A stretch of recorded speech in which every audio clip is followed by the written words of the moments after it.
It's hump day. No one calls it hump day anymore. Let's bring that back. We're bringing hump day back. And the two men who can do it, Kyle, Todd, gents, Anthony Santander. I talked in depth about this with Keegan Matheson earlier today about how he is now having shoulder surgery as spring training camp opens. 5 to 6 months he's going to miss. Now, the first question I asked Keeks, okay, did he just realize this now? What happened? And he said he started his lead up to spring training, started using the shoulder in January, and then he noticed it. I have many questions. Furzy, let's start with you because I think you should have figured this out probably 2 months ago. Toolsy, I am not a doctor, nor do I play a doctor on this very fine program. But you can understand with Anthony Santander in the middle of a contract that's paying him right around $100 million plus or take. You know what? If you can take 6 months off in season, it's like a paid vacation. So why not try and go through your off-season workouts, try and ramp up a little bit? No, my shoulder's a little discomfort.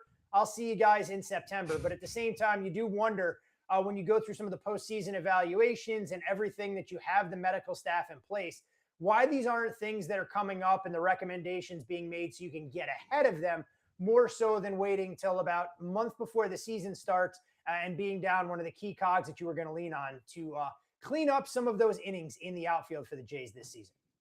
Yeah, it seems as though this is the sort of thing that probably should have come up in some sort of offseason activity, unlike Bieber's spring being delayed by some forearm tenderness, forearm inflammation. That's obviously a little bit different situation, right, Todd? He starts to throw a little bit, feels a little something. Okay, let's shut it down for a bit.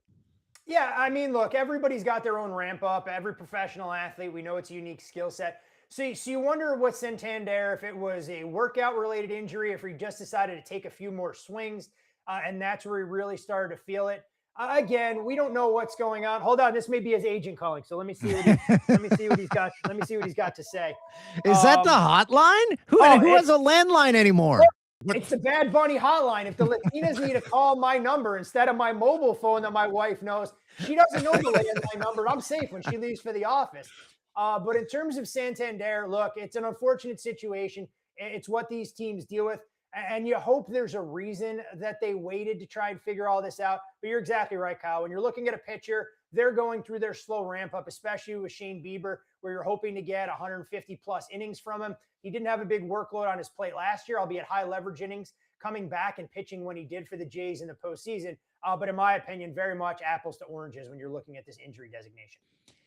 Furzy, tell me what the Super Bowl was like down there, because I discussed this on my podcast on Boomsies. I said this was the least hyped Super Bowl in history, and then it was the most boring Super Bowl in history. Your thoughts on both of those points? Do you agree or disagree?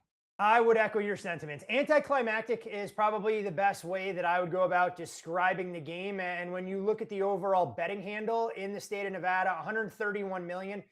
It was the lowest bet game in nearly a decade. So without star power of the offensive variety on either side, no Tom Brady, no Patrick Mahomes, Sam Darnold going head to head with Drake May just doesn't put butts in the seats.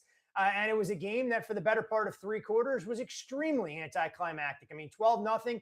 Toolsy, you had to be pulling out your hair. But for somebody like myself, I didn't take it. You told me not to. I didn't take the over. Yeah, I figured the first thing you would have told me there, if Kenneth Walker's 61-yard touchdown run that was called back for holding stood up, you'd have told me that I was an idiot for betting a game under the total that damn near had 37 points scored in the fourth quarter. But you look at the way things played out, and that was kind of Seattle's MO all season long. I mean, they wanted to grind you down defensively. They wanted to make life difficult. They were never really pushed other than maybe when it was 19-7. And Drake May damn near lost his mind throwing into triple coverage downfield to the Seattle Seahawks, allowing Julian Love to pick the ball off. But I'm here for the biggest storyline that comes out of the game about an offensive lineman that was rumored to have short arms going into it, gives up an NFL worst 14 pressures in the game in Will Campbell. And much like any great PR department will do, well, you know what? He was playing on an injured leg. He had torn ligaments, and that was the reason why he really struggled. And instead of going, you know what, we just sucked. We couldn't block the Seattle Seahawks defensively. And as a result, we damn near got our quarterback killed in losing that game 29-13. Todd, looking ahead at these two Super Bowl teams for next season, it seems as though Seattle is very well positioned to attempt to run this back, but it's hard to imagine New England having such a cakewalk of a time getting back even into the playoffs, no less the Super Bowl, as they just had it gifted to them all season long from a schedule perspective. The NFL will make sure it doesn't happen. yeah, the NFL clearly doesn't want these two teams playing at SoFi again next year. And if you look at the logo, a lot of teal and a lot of orange for all of those tinfoil hat folks out there. So maybe it's Jaguars, Bears, because we know the Dolphins are completely irrelevant and won't be playing football into February. But you mentioned Seattle and where they are. I mean, a ton of salary cap space for them to go out and kind of maneuver a little bit with the roster. At the same time, you have to imagine that Jackson Smith and Jigba, who's eligible for a lengthy extension, will most likely be taken care of. Devin Witherspoon the same way. But I think the big storyline to follow for the Seattle Seahawks is what they're going to do with cash on hand. And the reason I say that, it's a team that's been put up for sale. Expectations are that the franchise could haul in $8 billion on the low end, potentially $10 billion. And knowing how much money you're going to have to put in escrow, does that front office decide to get creative and figure out what they can do to kind of maneuver around, make sure they take care of some of their star players, who they'll bring in. Rashid Shaheed's a free agent. I would be surprised if he comes back. I know Seattle Seahawks fans may not be thrilled to hear this, but I would work under the assumption that we will not see Kenneth Walker getting the payday that he expects from the Seahawks if he can get a bigger payday elsewhere, even in the wake of his MVP performance. But running backs in this day and age, a dime a dozen, and a lot of reason to be optimistic that the Seattle Seahawks won't be a flash in the pan, even if they do play in one of the most difficult divisions in the NFL. The Rams probably take a half step back, but the 49ers are no doubt coming and will probably have better injury luck, assuming that electromagnetic substation doesn't rip apart every knee and ankle ligament for all of the key contributors for that 49ers defense. $8 billion. And remember, this all started when Steve Ballmer bought the Clippers for $2 billion. People are like, whoa. And now it's billion is the standard now. Obviously, we knew it would go for over $1 billion. I didn't know it would reach 8.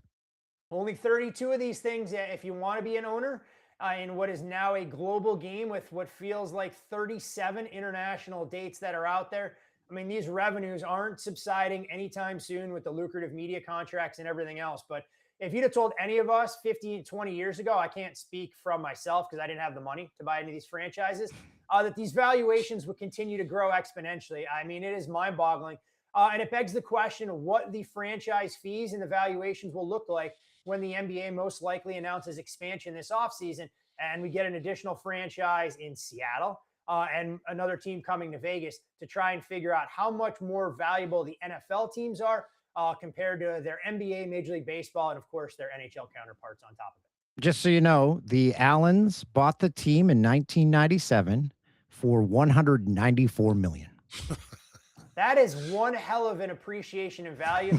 Toolsy, it's almost how much your Bitcoin has appreciated since 2016 when you got in. No, I was all into NFTs. That's where I put all my money. That's going well, right? Yeah, I think you're going to be doing this show until you're 107 years old if you're heavily invested in NFTs as part of your 401k and retirement plan.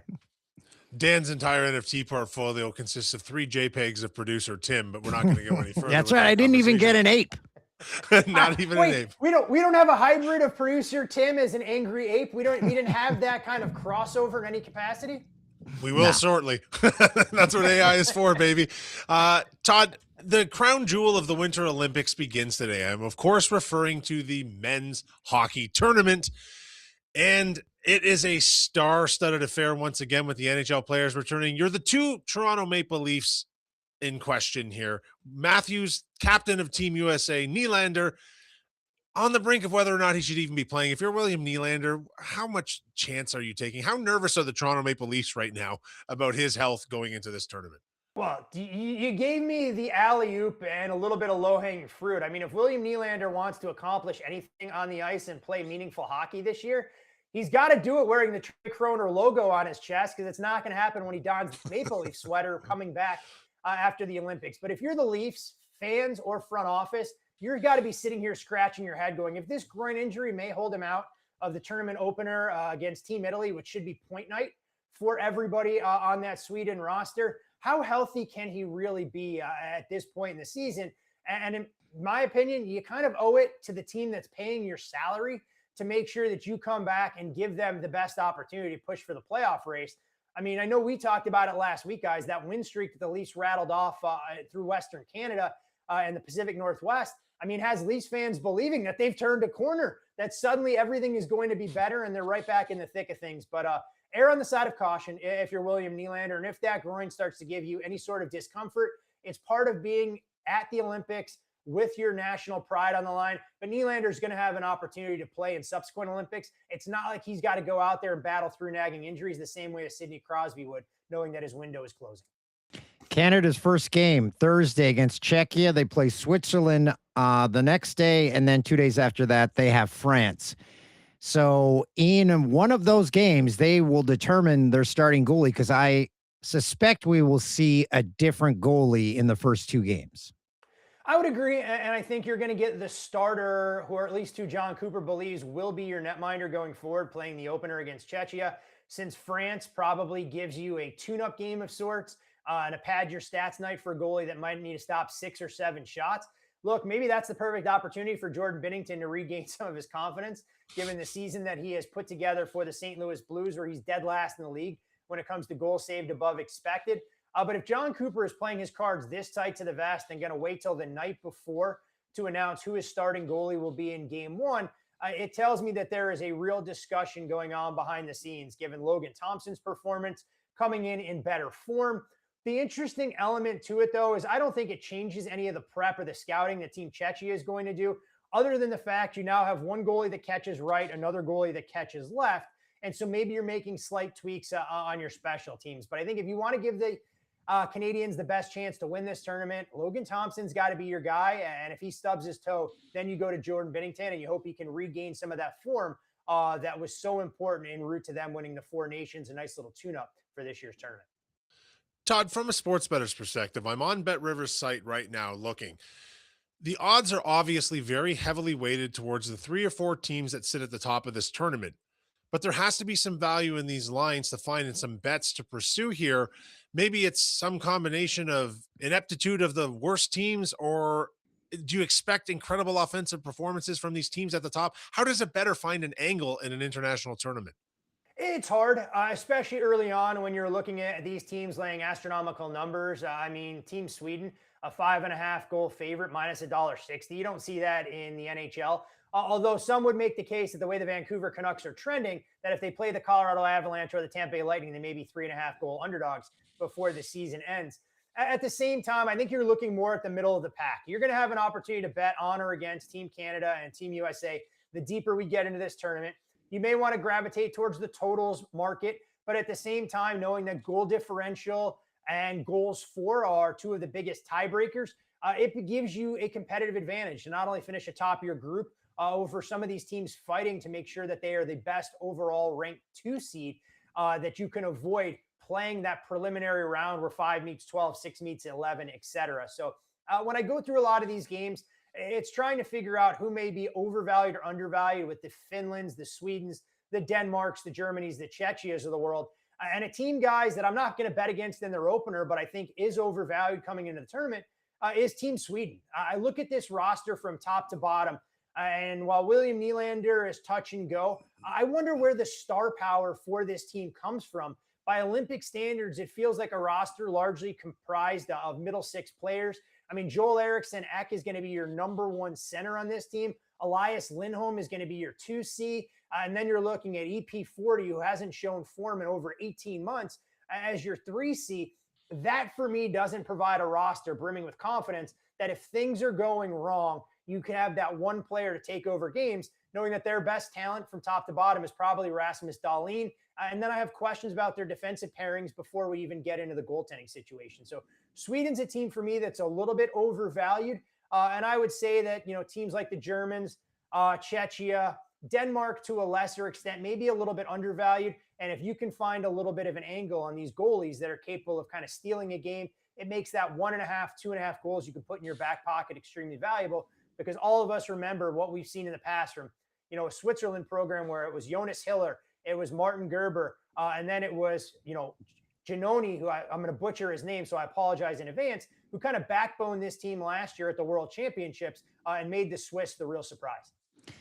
I heard no mention of France as a dark horse, so I guess I shouldn't go all in on Pierre-Edouard Belmar's team. Look, I mean, he talked about this being the greatest opportunity of his professional career in the early 40s to go out there and play with his countrymen of sorts. You do have one NHLer and Alexander Tessier that's out there that maybe he can put this team on his back, but I wouldn't expect much from the Italian side nor Team France. I do respect, though, what Team Italy elected to do. Rather than adopting the World Baseball Classic of acquiring names that carried Italian surnames, like the Frank Catalanato days, they decided to go with players that were honing their craft largely in Europe, because who would want to see a player like Andrew Mangiapane out there logging first-line minutes in Italy's quest to try and win a medal on home soil? Okay, Todd, sorry, go ahead, Dan. Go ahead. Oh, I was going to wrap it up. Well, I want Todd to give me a pick. Give me a pick Yeah. from this first slate of games that these guys are playing. Game number 1, there's a lot of interesting matchups. Give me something I can lay some bread on. So I'll give you a couple small plays early on. You kind of grow into the tournament like these teams will. I think the number is inflated on Team Canada. Look, if Team Czechia right now at 5-1, do I think they win the game? No. Do I think they have odds as low as what this implied probability suggests? Absolutely not. So I think Czechia is worth a little bit of a flyer at 5-1. Talked about goaltending. And Czechia, in my opinion, has the second best trio of netminders behind only Team USA. When you look at Karel Vejmelka, Lukáš Dostal, and Dan Vladar, who I don't really expect to log minutes. So I think Czechia is worth a flyer at 5-1. And for Latvia and Team USA, I think that's going to be an ugly Olympic-style game. A very big total at 6.5 for an American side that I think is trying to figure things out. We've seen the Latvians that are extremely pesky. I actually like the form of Elvis Merlinkis coming into the tournament. So I'll look to go under 6.5 there. And I'll go one step further. Of course, we don't know how the results are going to go for Finland's opening matchup against Slovakia and Sweden against Italy. If Finland opens up as a dog in that plus 150, plus 160 range, I think they're extremely live against the Swedes in that second group stage game. Furzy, appreciate it. We'll talk to you next week, buddy. Always a pleasure, gents.